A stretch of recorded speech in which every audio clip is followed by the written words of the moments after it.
Bienvenue sur Africa 24 dans cette nouvelle édition du QG Weekend. Voici les titres de l'actualité. Les sanctions contre la discrimination raciale sont attendues en Tunisie. L'agression de ressortissants ivoiriens en août 2018 a fait réagir. Le Parlement tunisien envisage d'adopter une législation pour pénaliser le racisme. Lancement d'un nouveau site internet au Tchad pour lutter contre les fausses données statistiques.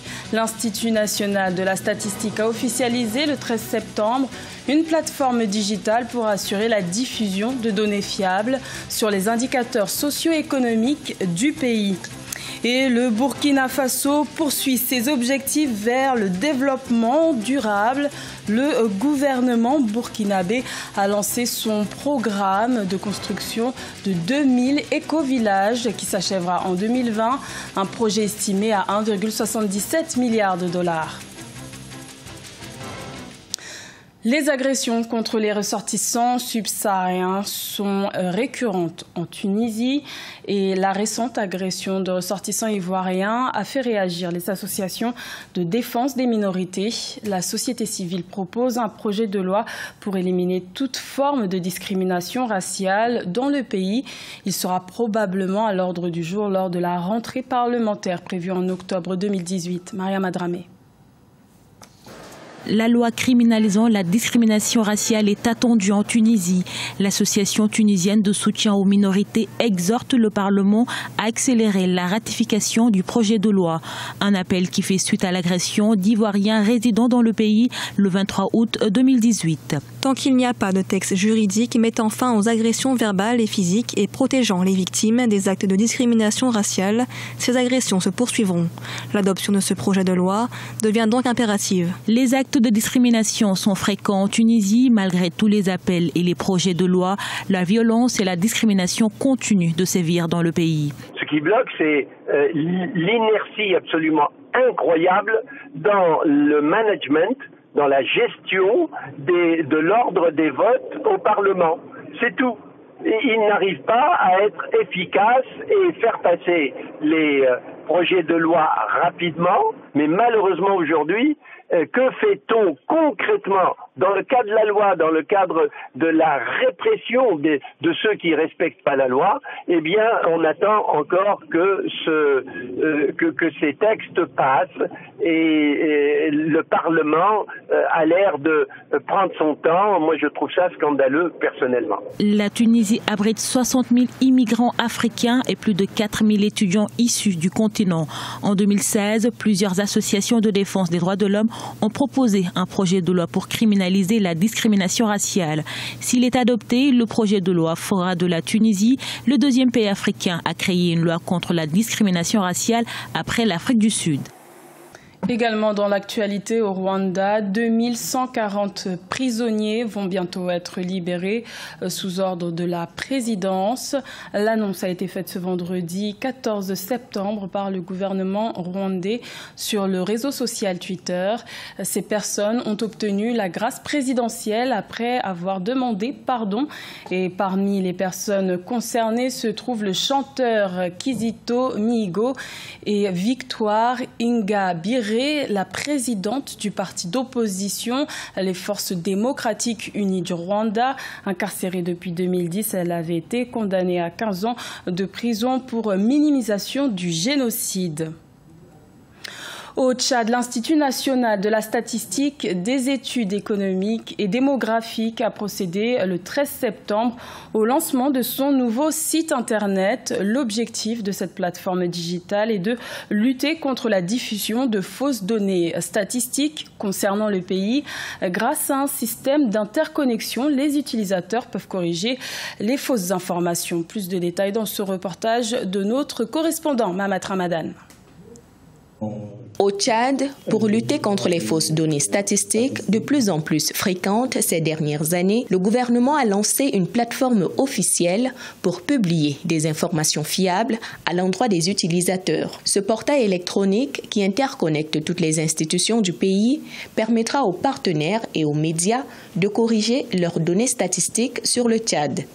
Ce site offre une gamme de variétés de publications des statistiques Vous y trouverez le recensement général, le résultat du recensement général de l'habitat et de la population, les rapports des diverses enquêtes économiques, financières et sociales, ainsi que toute autre publication. La plateforme du gouvernement publiera en continu sur Internet les informations statistiques sectorielles sur le Tchad, préalablement étudiées et approuvées par l'Institut national de la statistique, des études économiques et démographiques pour contrer les données non fiables qui circulent en ligne.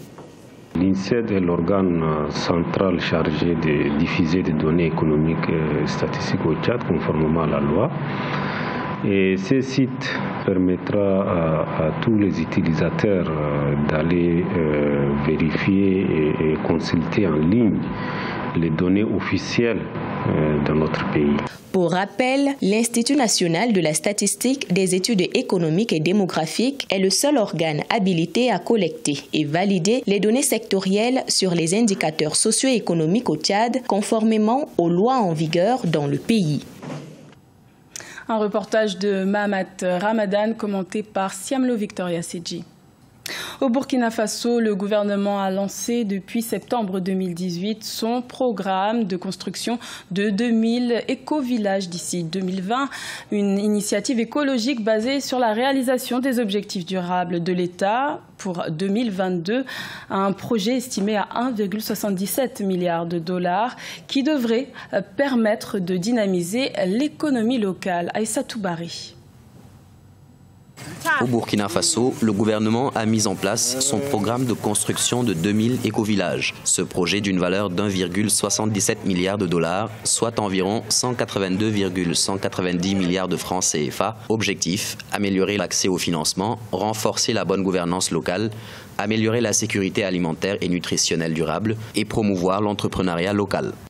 Aujourd'hui, on sait aussi que dans les éco-villages, on pratique beaucoup l'agroécologie. Donc, à travers des systèmes participatifs où le village a son propre jardin. Donc, ça aussi, ça va sur la lutte contre la pauvreté et l'amélioration de ce qu'on mange. Parce qu'aujourd'hui, il est beaucoup question des OGM, des pesticides. Alors que dans les éco-villages, aujourd'hui, on peut dire que c'est de l'agriculture biologique qui est développée. Quand on parle d'agriculture biologique, on parle de nutrition saine. Prévu pour être achevé en 2020, le projet permettra de générer des milliers d'emplois verts au profit des populations locales, selon les autorités. Pour le moment, seuls 13 villages devraient concentrer les premiers investissements dans le cadre du dit projet, en attendant l'identification des 1987 autres.